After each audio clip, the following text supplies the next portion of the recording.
திருவஞ்சாக்கையில் உள்ள காளியம்மன் கோவிலில் வைகாசி திருவிழாவை முன்னிட்டு அம்மன் ஆற்றங்கரையில் பக்தர்கள் பால்குடம் காவடி எடுத்து திரளான பக்தர்கள் சாமி தரிசனம் செய்தனர். மயிலாடுதுறை மாவட்டம் தரங்கம்பாடி தாலுகா திருவஞ்சாகையில் காளியம்மன் கோவில் உள்ளது. இந்த ஆண்டு வைகாசி திருவிழா கடந்த 4ஆம் தேதி பந்தக்கால் முகூர்த்தம் நிகழ்ச்சி நடைபெற்றது. அதனைத் தொடர்ந்து தினமும் காளியம்மனுக்கு பல்வேறு வகையான அபிஷேகங்கள் செய்யப்பட்டு சிறப்பு அலங்காரத்தில் பக்தர்களுக்கு காட்சியளித்தார்.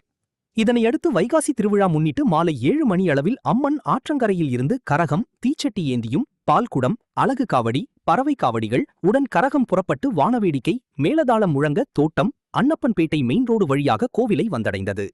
அதனைத் தொடர்ந்து காளியம்மனுக்கு பால், இளநீர், பன்னீர், பஞ்சாமிர்தம் உள்ளிட்ட பல்வேறு வகையான அபிஷேகங்கள் செய்யப்பட்டு சிறப்பு அலங்காரத்தில் பக்தர்களுக்கு காட்சியளித்தார். அதனைத் தொடர்ந்து இரவு அம்மன் புஷ்ப பல்லக்கில் வீதி உலா நடைபெற்றது. இதற்கான ஏற்பாடுகளை கிராமத்தினர் செய்தனர். திருவிழாவை முன்னிட்டு செம்பனார் கோவில் போலீசார் பாதுகாப்பு பணியில் ஈடுபட்டனர்.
இவன்